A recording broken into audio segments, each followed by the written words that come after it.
ملګرو د صوابۍ د تاریخ باره کې دا زموږ درېیمه ویډیو ده. تېره ویډیو کې موږ تر دې را رسېدلي وو چې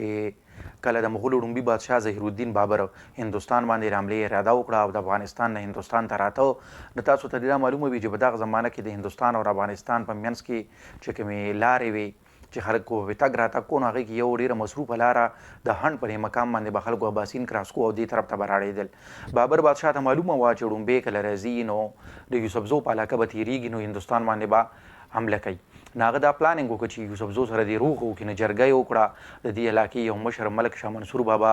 سره یې دوستانه وکړه. هغه ول بیا خپله هغه لور ورکړه بیبي مبارکه، او دغې بیبي مبارکه د یوسفزو او د مغولو منځ کې چې دې روغ وشي او جنګ دې ونه شي ډېر غټ رول پلی کړی. د دې نه پس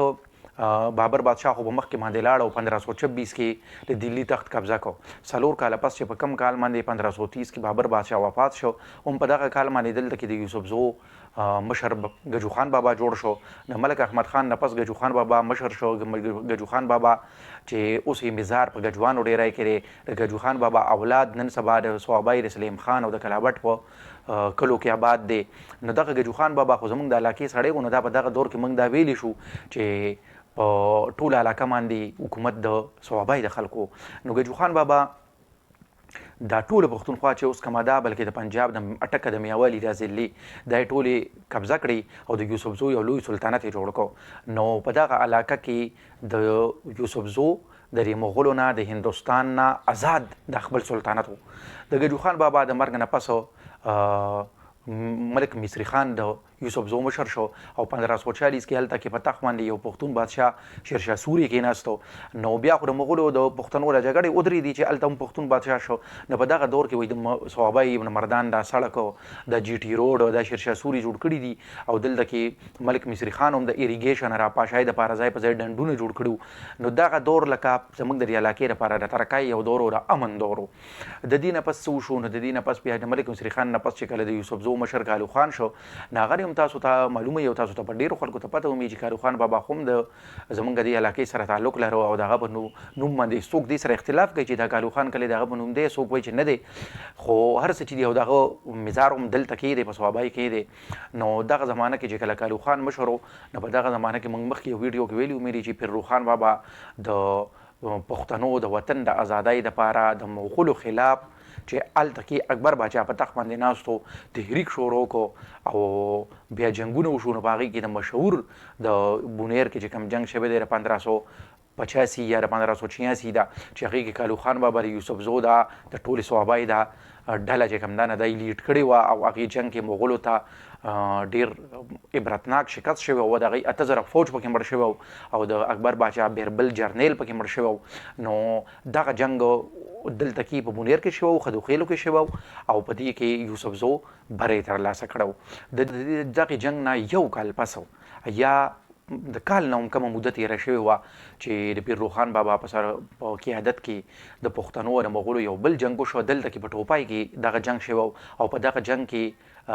پیرروخان بابا په خپله بیا قتل کړی شوی و. خو د پیرروخان بابا دغه تحریک چې پښتانه یو کړي وو، یو موټی کړي وو، دا تر ډېره وخته پورې و. نو لحاظه تر ډېره وخته پورې بیا د پښتنو د دې اتحاد د وجې نه او د دې د دې بیدارۍ د وجې نه مغولو په دې علاقه باندې قبضه کولو کې هغوی ناکامه وو، او دا سوچ یې هم نه و کړی. خو چې کله بیا ورو پښتنو کې دا تحریک هم کمزوری شو، د هغه هم وشو، بیا یو پیرې ته نو بیا دا د اورنګزیب عالمګیر زمانه وه او کالو 1667 1667 چې په دغې کې بیا یو پیرې ته زموږ په دې صوابۍ علاقه کې د یوسفزو او د مغولو جنګ وشو، او په دغه جنګ کې بیا یوسفزو ته شکست هم شوی. نو ګورئ موږ ته دا معلوم وي چې موږ کله هم تاریخ لولو، نو داسې نشي کیدی چې موږ به هر جنګ ګټلی. موږ هم جنګونه بایللي او زموږ په علاقه باندې به خلکو قبضې هم کړي. خو د پښتنو ما مخکې ویډیو کې ویلي دی چې د پښتنو دپاره دا خبره د ویاړ قابله ده چې دوی په دې ویاړ کولی شي چې زموږ د غلامۍ زمانه کمه ده. موږ چې کله هم لږه غونده کې موقع مود تېره، نو موږ زر غلامي لرې غورځولې ده او ازادي یې اخیستې ده. بله دا خبره ده چې په موږ باندې به خلکو حکومت کړی، خو موږ هم د خپلې علاقې نه بار وتو او موږ حکومتونه کړي دي. نو د 1667 په دې جنګ کې یوسفزو او د صوابۍ خلکو شکست خوړلی و.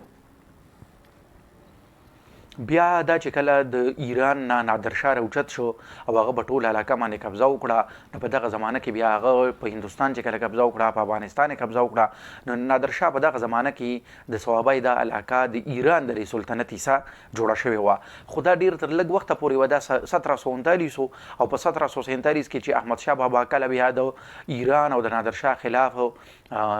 د تحریک آغاز وکړو د هغې خلاف یې توره اوچته کړه نو افغانستان هم کامیابۍ سره د ایران نه آزاد کړه او بیا یې پښتونخوا ته دوره وکړه او پښتونخوا سره د هغه مینه د چا نه پټه نه ده چې په خپلو شعرونو کې به هم پښتونخوا ستایله ټول پښتانه یو موټی کړل نو په دغه علاقه کې بیا افغانستان او زمونږ دا ټوله پښتونخوا دا یو وطن و د احمدشاه بابا وطن او هغه په دې کې اتحاد پیدا کړو بیا د پانیپت په هغې میدان کې ټولې دنیا د هغې جنګ نظاره وکړه چې ټول پښتانه د احمدشاه بابا د جنډې لاندې د هندوانو خلاف جهاد کړو او هندوانو له یې مرهټ ټولی شکست ورکړو او دې پورې د احمدشاه بابا په دې د زمانې پورې په دې ویډیو کې شو د دې نه پس بیا څه وشو په بله ویډیو کې شي ډېره مننه